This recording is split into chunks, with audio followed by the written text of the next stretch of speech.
Hello everyone, my name is Susan Fawemi and I'm the CEO and Creative Director of Wow Couture and the head coach at Wow Fashion School.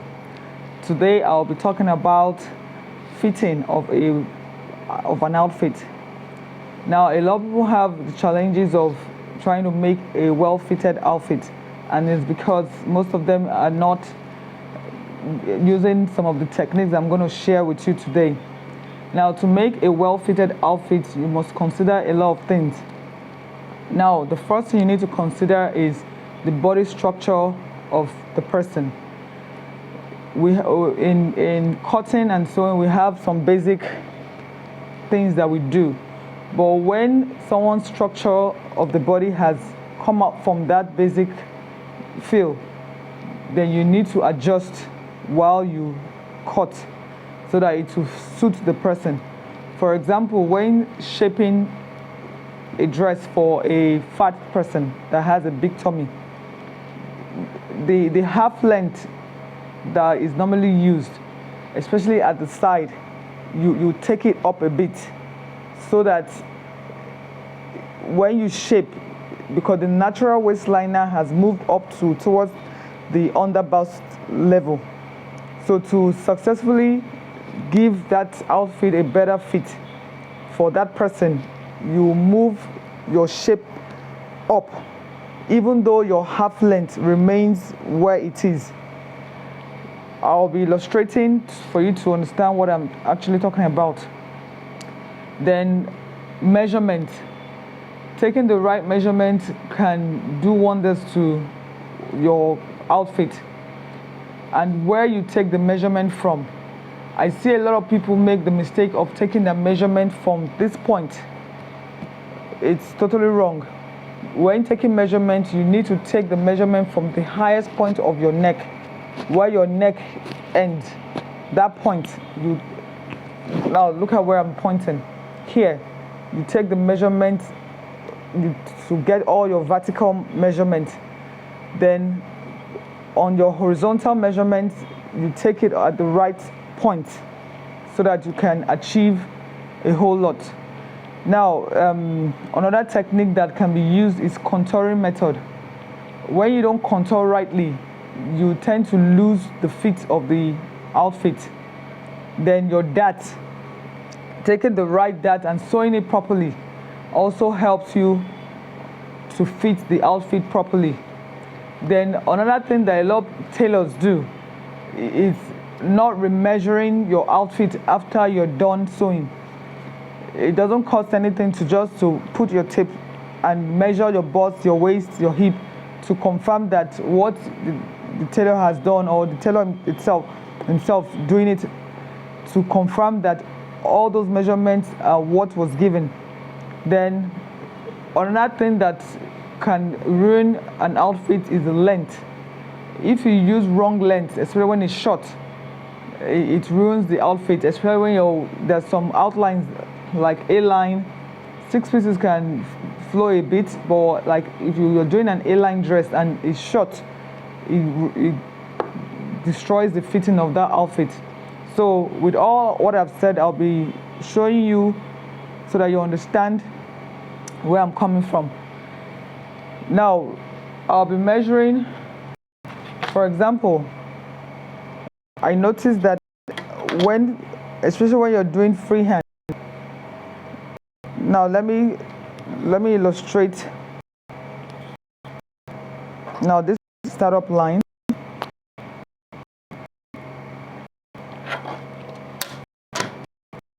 This is my startup line.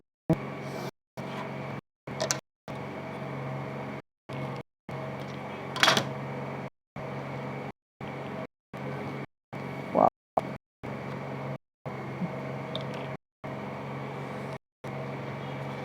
Now this is my center front. Now a lot of people make a mistake when they are measuring their shoulder. Assuming my shoulder is 10, I use half of the measurement. And most times there's also for you to add any allowance to the shoulder, because you're opening the neck. Once you open anything that goes on the second tends to widen. If you know the fact that you're doing a bishop neck, a neckline that you don't open at all, that is going high, you add half inch, or you're a jacket, you add half into your shoulder measurement. Or if you do that, add anything to once you're opening the neck, so that once you open the neck, it will stretch out and give you the ones that you would have put. Then I drop 1.5 inch down. Now, in no human figure has a square, a straight shoulder. There's a form of slant to everybody's shoulder, so that's why I take out 1.5 inch down.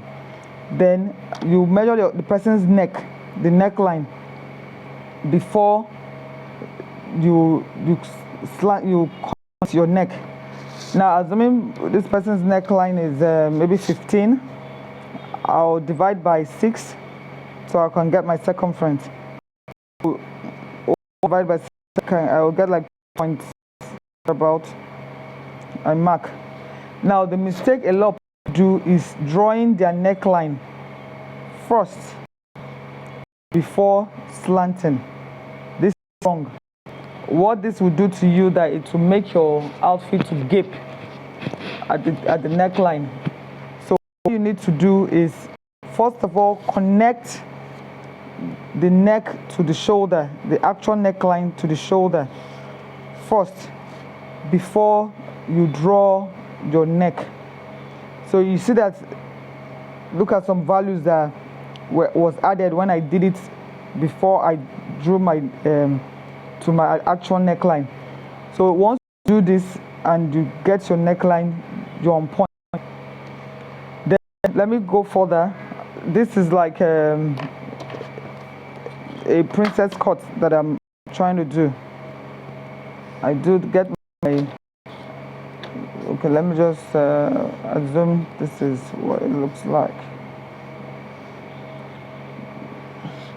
Now I'm doing a half cut, especially because most of our clothes have waistline seam. If you're doing that, this is your straight line that ends the half length. You need to make a contour allowance of either 1 inch or 1.5 and connect. A lot of people do this. Well, I know about it, but once you do this, because if I measure from the highest point of my neck down to my navel point, measure this from the side to the that's added to the length, you need to take off that excess. So once you connect to the, okay, so you connect to the armhole depth, you see your front remains the longest, then your side, the contour has taken care of the allowance that is there. Then you continue to your back from this contour allowance. I'll use broken line to, now this is my back. You see, what this contour has helped you achieve that, because naturally your front side and your back side are not same. You need your back to be shorter. So if I wanted to continue my back, every other seam line remains the same. Then for my back, I take off the bust area. Then I will still shorten my center back with 1.5 inch or 1 inch. You shorten it so it makes clothes balance, so that your front is the longest, your side becomes short, your back becomes short. Because looking at the human structure, you measure from the highest point to your navel and measure back length. Your front is always longer. So contouring helps you get the right shape. Then contouring under the bust. From this is my center. The contour you take off to make your bust fit into area. Well, I do 2 inches for most, but once the person's shoulder to under bust is like 16 inch, I add 0.5 to it, so I'll do 2.5. If I get an under bust like 18, I will do 3 inches, so I'll take 1 inch on this side, 2 inch on the other side, so that I will have a full cup that will let the person's bust fit in. And also, once you measure your shoulder to under bust from the wrong level, to make your cup jump, it won't sit into the cup because you have taken your measurement from the wrong level. So that's why I would say always take it from the highest point of the shoulder to get the right value you're using. Then for that is a way to make a flat piece of fabric to fit into a 3-dimension figure. Now, naturally, our body structure, we have our bust, we have our waistline, we have our hip. Most ladies are in this structure. Now, if I draw a straight line, this is my fabric. I draw a straight line. You see, it's that and shaping that can take off all this excess. Then your backside is sort of like this, and your bum come out. If I put my fabric,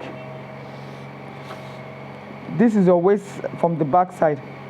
Is from this distance is only taking in of that and shaping that can take off the excess. Like today, I measured a customer that her waistline is 30, her hip is 48. The difference between our waist and like 18 inches. The standard is 10. She has 8 extra inch to her hip, to the standard measurement of 10. So for something that fits her right, that you have to take in more that so that it blends her body properly. So there are a lot of people with different fits. So when you such fit, know that you come out from the basic. Normally we use half inch that and all that, but once you see someone that has moved up from the basic, you tend to add more that. You can add in 1 inch that and the likes. So that is it for that. When you're measuring your dat, make sure that you have it. A lot of people, when they sew their dat, this is what it should look like. Okay, let me draw so that you see properly. This is my straight line. Now, your dat should be like this. When you finish sewing, it should have a straight ending. But I noticed that some people sew, when they get here, they'll just come in. It can't work well because you tend to have gaping at the end of the day because it's not flushing out properly. So you have to learn how to take your dat. When I my the program where the sewing process is, all this method will be shown in those videos. Then remeasuring your outfit after you have finished sewing, always make sure that you measure to make sure that you have desired numbers. Then the length of the fabric has to do with when you're measuring. Now, let me use this as this someone standing. Okay, so this is the highest. Don't make the mistake of measuring from here. Measure from the highest point. Take your measurement all the way down, and let the person stand all the way flushing off of the bust then to the floor length. Once you do a wrong length of an outfit, it takes out from the feet. So always measure from the highest point. Put your tape across of the bust. The person stand on their toe to elevate them, because they're definitely going to wear a heel. Or you can have a platform where someone can stand on and you take the measurement. Then you can also don't measure from this side going all the way down, as in from the side. Always make sure that you measure from on top of the bust, because if you do it from the side, you will lose up to like 2 inches. So that being said, if you consider all these that I've said, you'll be able to satisfy any client. And for a client to keep coming back, you need to put all these things in check so that you don't lose any client. Now, apart from your fitting, also your finishing, which I taught in my previous class, you need to learn how to have good finishing, right fitting, and packaging, all together to satisfy and have returning clients. I want to thank you for joining us. Don't forget to subscribe to and hit the notification bell to join our YouTube channel. Also, join our Facebook community. Visit our website masterclass.wowfashionschool.com. And to order for this book, Pattern and Freehand Guide to Cotton, you can place your order by calling the number +234 9122 7833 783433. Let me go over it again. +234 9122 7843 to book for this book. Having this book will help you develop your skills of cotton, different outfits. This book will help you understand pattern making, freehand method of cotton. And the reason why I believe everybody should know pattern and freehand cotton is that most of the time the tailor you employ have no idea about pattern making. So knowing the freehand method of cotton puts you in the place of, so that you can supervise what they do. You can understand what they do, because most of them work with freehand method, and you will be able to teach them a better freehand that will make your outfit come out flawless. Thank you for watching. I appreciate